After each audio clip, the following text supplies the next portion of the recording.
नमस्कार प्यारे साथियों, कैसे हैं आप सभी। आशा करते हैं कि आप सभी ठीक होंगे, आप सभी मस्त होंगे। तो आज की वीडियो में हम लेके आ चुके हैं। नमस्कार प्यारे साथियों, कैसे हैं आप सभी। आशा करते हैं कि आप सभी ठीक होंगे, आप सभी मस्त होंगे और आप सभी पढ़ाई लिखाई मस्त ढंग से कर रहे होंगे। तो मैं यहाँ पे आपको जो है वो रिकवर करवा रहा हूँ।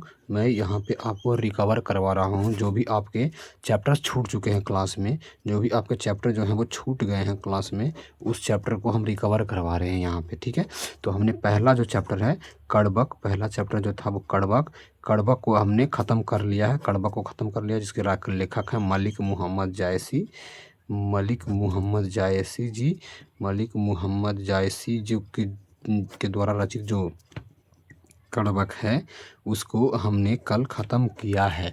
कल हमने उसको ख़त्म किया है और आज हम उसका ऑब्जेक्टिव करेंगे, ठीक है।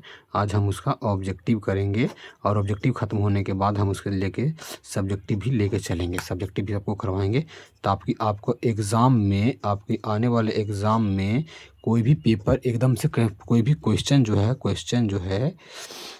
ना छूटे। क्वेश्चन एकदम छूटना नहीं है, चाहे जो भी हो जाए एकदम।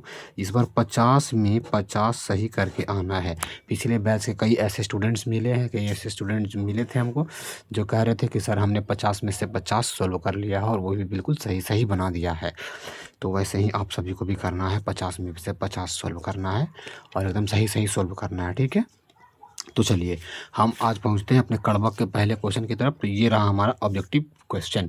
ये देखिए मेरे पास एक दूसरा फ़ोन है जिसमें कि जो कि हम मेरे पास स्मार्ट बोर्ड नहीं है, लेकिन हम इसमें ना ऐसे मोटा मोटी आपको ऐसा एहसास नहीं होने देंगे कि आप स्मार्ट बोर्ड से नहीं पढ़ रहे हैं, ठीक है। आप एकदम डिजिटलाइन पढ़ेंगे, मस्त तरीके से, मस्त ढंग से पढ़ेंगे, ठीक है। जायसी जी के द्वारा जो सबसे पहला कोई कड़बक जो है लिखा गया कड़बक, उसका जो है हम करेंगे आज क्वेश्चन आंसर, ठीक है। तो ये रहा हमारा पहला क्वेश्चन है, कह रहा है कि कड़बक के कवि कौन हैं। कड़बक के कवि कौन हैं, ऑप्शन में दिए गए हैं हमें। ऑप्शन में हमें दिए गए हैं कबीरदास, सूरदास, मलिक मोहम्मद जायसी कि नाभादास। तो बताइए कड़बक के कवि कौन हो जाएंगे, ठीक है। कड़बक के जो कवि हैं आप सभी को हम ऑलरेडी बता चुके हैं। कड़बक के कवि जो हैं वो जायसी जी हैं, ठीक है। तो ये इसका आंसर हो जाएगा मलिक मोहम्मद जायसी। इसका सही आंसर क्या हो जाएगा, मलिक मोहम्मद जायसी। मलिक मोहम्मद जायसी, मलिक मोहम्मद जायसी इसका सही आंसर हो जाएगा, मलिक मोहम्मद जायसी, ठीक है। अगले क्वेश्चन की ओर बढ़ेंगे। तो अगला क्वेश्चन कहता है कि मलिक मोहम्मद जायसी के द्वारा रचित कविता कौन सी है। सारा का सारा क्वेश्चन जो है वो यहीं से आएगा, यहाँ से बाहर ऐसा नहीं कि बाहर में क्वेश्चन आएगा, ठीक है, यहीं से है। तो आप वीडियो को जैसे शुरू हो रहा है तो आप चैनल को सब्सक्राइब कर लीजिए, दोस्तों के साथ शेयर कर दीजिए और आने वाली वीडियो के लिए जुड़ जाइए हमारे साथ। इस बार हम तैयारी करवा रहे हैं बेहतर ढंग से। अब बुक भी ख़त्म करेंगे, ऑब्जेक्टिव भी करवाएंगे और सब्जेक्टिव भी करवाएंगे, ठीक है। वो भले ही एक अलग बात है कि फेस रिएक्शन नहीं रहेगा, लेकिन फिर भी जो भी रहेगा कंटेंट बेहतर रहेगा। कंटेंट के लिए कोई टेंशन नहीं लेना है। कह रहा है मलिक मोहम्मद जायसी के की कविता कौन सी है। पुत्र वियोग, कड़बक, उषा, हार जीत। तो मलिक मोहम्मद जायसी ने कौन सी कविता लिखी है, मलिक मोहम्मद जायसी ने कड़बक को लिखा है, ठीक है ना, कड़बक को लिखा है। मलिक मोहम्मद जायसी कड़बक के लेखक हैं। अगले क्वेश्चन की ओर बढ़ेंगे। तो अगला क्वेश्चन कहता है मलिक मोहम्मद जायसी का जन्म कब हुआ था। मलिक मोहम्मद जायसी का जन्म कब हुआ था। मलिक मोहम्मद जायसी का जन्म कब हुआ था। ऑप्शन हमारे दिए गए हैं 1450 में, 85 में, 1492 में कि 1496 में, ठीक है।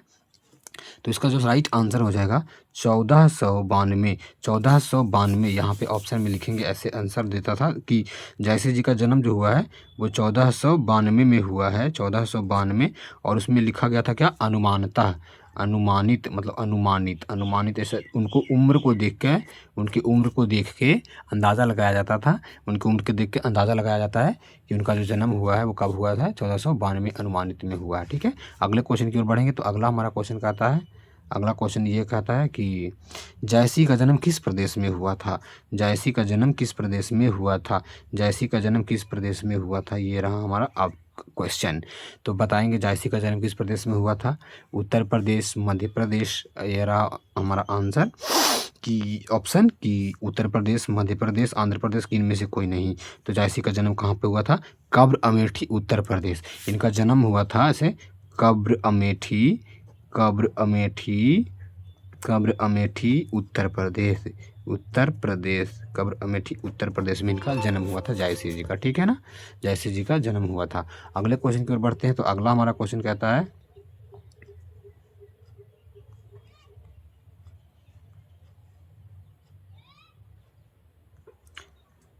कि जायसी किस तरह के कवि हैं, जायसी किस तरह के कवि हैं, कहता है क्वेश्चन, जायसी किस तरह के कवि हैं, धनवान हैं, सॉरी, जायसी किस तरह के कवि हैं। ऑप्शन में दिया गया है भक्ति कवि हैं, सूफी कवि हैं, श्रृंगारिक कवि हैं, कि इनमें से कोई नहीं।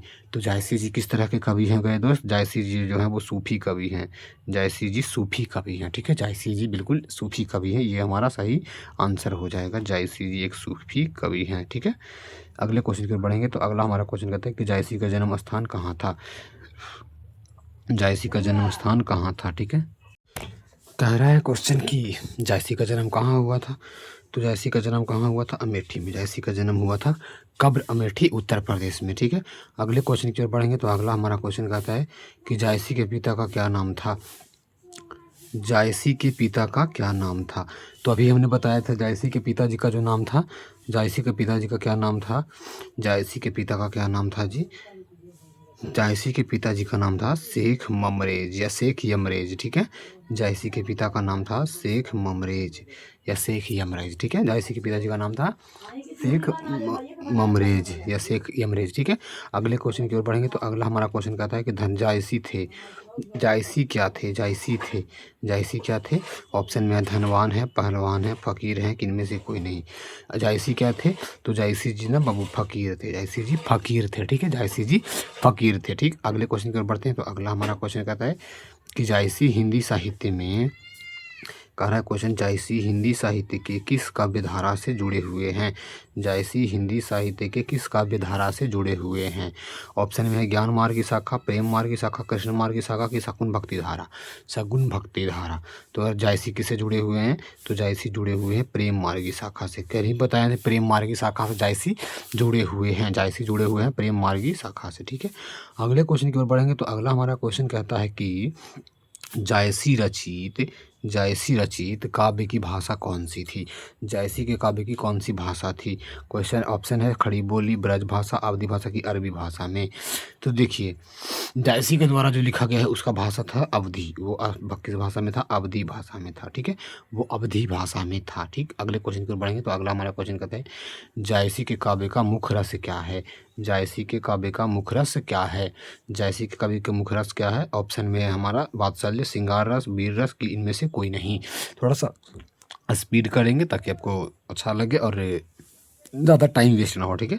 तो जायसी के काव्य का धारा जो था उसमें ना श्रृंगार रस होता था, श्रृंगार रस, जैसे कि देखिए रस ना बेसिकली इस आपके दिगंत भाग 2 में 3 रस का वर्णन किया गया है, ठीक है, 3 रस का वर्णन किया गया है। सबसे पहला है वीर रस, ठीक, सबसे पहला है वीर रस, वीर रस, वीर रस। दूसरा है हमारा वात्सल्य रस, दूसरा है हमारा वात्सल्य रस, दूसरा है वात्सल्य रस, ठीक है, वात्सल्य रस। और तीसरा है हमारा वात्सल्य रस के बाद और तीसरा है श्रृंगार रस, ठीक है, श्रृंगार रस। इसको ट्रिकली याद कर लीजिएगा, श्रृंगार रस, ठीक। अब इसको ट्रिकली याद कर लीजिएगा। वीर रस का उपयोग तब किया जाता है, वीर रस का उपयोग तब करते हैं जब किसी के वीरता की बखान करते हैं, जब किसी के वीरता के बखान करते हैं, बखान, वीरता के बखान के लिए वीर रस का उपयोग की, वीर रस का मतलब सम्मेलन किया जाता है। वात्सल्य रस जब होता है माता पुत्र, माता पुत्र, ठीक है, माता पुत्र या फिर पिता पुत्र, माता पुत्र या फिर पिता पुत्र के स्नेह को, पिता पुत्र के स्नेह को दर्शाने के लिए, स्नेह दर्शाने के लिए, ठीक है ना, स्नेह, पिता पुत्र के स्नेह दर्शाने के लिए, स्नेह दर्शाने के लिए, ठीक है, दर्शाने के लिए। और अगला है हमारा श्रृंगार रस, श्रृंगार रस का उपयोग तब करते हैं जब किसी चीज़ को सुंदर दिखाना होता है, जब किसी चीज़ को सुंदर दिखाना होता है, जब किसी चीज़ को सुंदर दिखाना होता है तो हम किसका उपयोग करते हैं, सुंदर दिखाना होता है तो हम उपयोग करते हैं श्रृंगार रस के, ठीक है, इसको याद कर लीजिएगा। श्रृंगार रस का उपयोग जायसी जी ने किया है, श्रृंगार रस का उपयोग जायसी ने किया है, इसको भी याद कर लीजिएगा। श्रृंगार रस जायसी के सारे काव्य में श्रृंगार रस। वीर रस का जो होता है वो भूषण ने किया है, वीर रस का होता है जो भूषण ने किया है, भूषण ने। और बादशाह रस का उपयोग किया है सूरदास जी ने, सूरदास जी ने, सूरदास महाकवि महाप्रभु सूरदास ने किया है, ठीक है, सूरदास ने। चलिए इस 3 चीज़ को याद कर लीजिएगा ट्रिकली, ठीक। अगले क्वेश्चन की ओर बढ़ते हैं। तो हमारा अगला क्वेश्चन कहता है कि अगला क्वेश्चन है हमारा क्वेश्चन नंबर 12 की जायसी ने कल बताए थे, इसको एकदम ट्रिकली याद कल बताए थे, एकदम इसको याद कर लीजिएगा बाबू।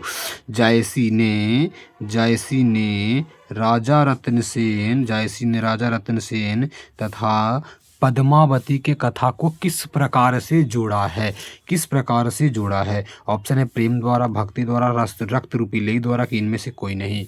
तो देखिए इसमें 2 चीज़ें आती है, 2 चीज़ें कॉमन हो जाती हैं, ठीक है। सबसे पहला है जोड़ा है, पहले क्वेश्चन करता है कि किस चीज़ से जोड़ा है, ठीक है।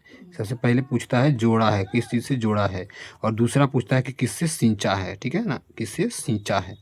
तो जोड़ा और सींचा, जोड़ा है उन्होंने रक्त रूपी लेई से, कंफ्यूज मत होना, रक्त रूपी लेई लगाकर जोड़ा है, ठीक है, रक्त रूपी लेई से जोड़ा है। अगर सींचने की बात कहेगा तो उन्होंने ना इस कहानी को, इस काव्य को अपने आंसुओं से सींचा है, अपने आंसुओं से सींचा है, ठीक है, रक्त रूपी लेई से और अपने आंसुओं से इसको सींचा है, ठीक है। तो इसका सही आंसर क्या हो जाएगा हमारा, इसका सही आंसर हो जाएगा रक्त रूपी लेई द्वारा इसको सींचा है, ठीक है। अगले क्वेश्चन की ओर बढ़ेंगे। तो अगला क्वेश्चन कहता है कि जायसी ने रतन सेन और पद्मावती की कथा को किसके द्वारा सींचा है। लीजिए अभी बताए हैं किसके द्वारा सींचा है, तो याद कर लेना है, अपने आंसुओं से वो इस कहानी को, इस कथा को सींचते हैं। अगला क्वेश्चन कह रहा है कि जायसी किस दोष से होते हुए भी गुणवान है, जायसी किस दोष से युक्त होते हुए भी गुणवान है। किस दोष से, जीवा दोष, नेत्र दोष, अंग दोष की श्रव्य दोष से। जीवा दोष मतलब जीभ से इंसान है, लेकिन जैसी को हम बताए थे कि वो ना बाईं आंख और कान से, वो बाईं आंख और कान से, आंख और किससे, कान से वंचित थे, बाईं आंख और कान से वंचित थे, ठीक है, वंचित थे। तो इससे वो किसका सही आंसर क्या हो जाएगा, नेत्र दोष से। जैसी किस दोष से युक्त थे, नेत्र दोष से होते हुए भी वो गुणवान है, ठीक है। अगले क्वेश्चन की ओर बढ़ते हैं। तो अगला क्वेश्चन कहता है कि जायसी के काव्य किस प्रकार से गंभीर एवं व्यापक हैं, जायसी के काव्य किस प्रकार से गंभीर एवं व्यापक हैं। तो बताए थे कल हम कि जायसी के काव्य जो है ना किस प्रकार से हैं, समुद्र की भांति ये गंभीर और व्यापक हैं, ठीक है। अगले क्वेश्चन की ओर बढ़ते हैं। तो अगला क्वेश्चन कहता है कि इनमें से किसको प्रेम के पीर कवि कहा जाता है, इनमें से किसे प्रेम के पीर कवि कहा जाता है, इनमें से किसे प्रेम के पीर कवि कहा जाता है। ऑप्शन है जायसी, ऑप्शन है हमारा जायसी, नाभादास, सूरदास की कबीरदास। तो जायसी को प्रेम के पीर कवि कहते हैं, प्रेम के पीर कवि किसको कहते हैं, जायसी जी को। अगले क्वेश्चन की ओर बढ़ते हैं। तो अगला क्वेश्चन है कड़बक कहाँ से लिया गया है। कल ही तो बताए हैं जी कि कड़बक जो लिया गया है दोस्तों वो कहाँ से लिया गया है, पद्मावत से ये कड़बक लिया गया है, पद्मावत से, ठीक है ना। कहाँ से लिया गया है, पद्मावत से, कड़बक लिया गया है पद्मावत से, ठीक है। अगले क्वेश्चन की ओर बढ़ते हैं। तो अगला क्वेश्चन कहता है कि कड़बक के रचयिता हैं, कड़बक के रचयिता कौन है, जायसी, कड़बक के रचयिता है मलिक मोहम्मद जायसी जी, ठीक है। अगले क्वेश्चन की ओर बढ़ेंगे। तो अगला क्वेश्चन कहता है हमारा कहता है कि कड़बक के रचयिता कौन है, कड़बक के रचयिता कौन हो जाएंगे हमारे, कड़बक के रचयिता कौन हो जाएंगे, जायसी जी, ठीक है ना। कड़बक के रचयिता जायसी जी हैं। अगले क्वेश्चन की ओर बढ़ते हैं। तो हमारा अगला क्वेश्चन कहता है जायसी रचित पद्मावत की भाषा क्या है, जायसी रचित पद्मावत की भाषा क्या है, ठीक है ना। तो जायसी रचित पद्मावत की भाषा क्या है, आप सभी को पता होगा कि जायसी रचित पद्मावत की भाषा जो है वो कौन सी भाषा है, अवधी भाषा है, ठीक है ना, अवधी भाषा है। जायसी रचित पद्मावत की भाषा अवधी है, ठीक है। अगले क्वेश्चन की ओर बढ़ते थे। तो अगला हमारा क्वेश्चन कहता है कि मलिक मोहम्मद जायसी किस परंपरा के कवि हैं? मलिक मोहम्मद जायसी किस परंपरा के कवि हैं? ऑप्शन है सगुन कृष्ण भक्ति परंपरा, सगुन राम भक्ति परंपरा, कि प्रेमाख्यान काव्य परंपरा के हैं, ये संस्कृत काव्य परंपरा के हैं। तो ये किस काव्य परंपरा के हैं? तो प्रेमाख्यान काव्य परंपरा के ये कवि हैं। प्रेमाख्यान काव्य परंपरा के ये कवि हैं। ठीक है, अगले क्वेश्चन की ओर बढ़ते हैं। तो अगला हमारा क्वेश्चन कहता है कि जायसी ने अपनी आँख की उपमा किससे की है?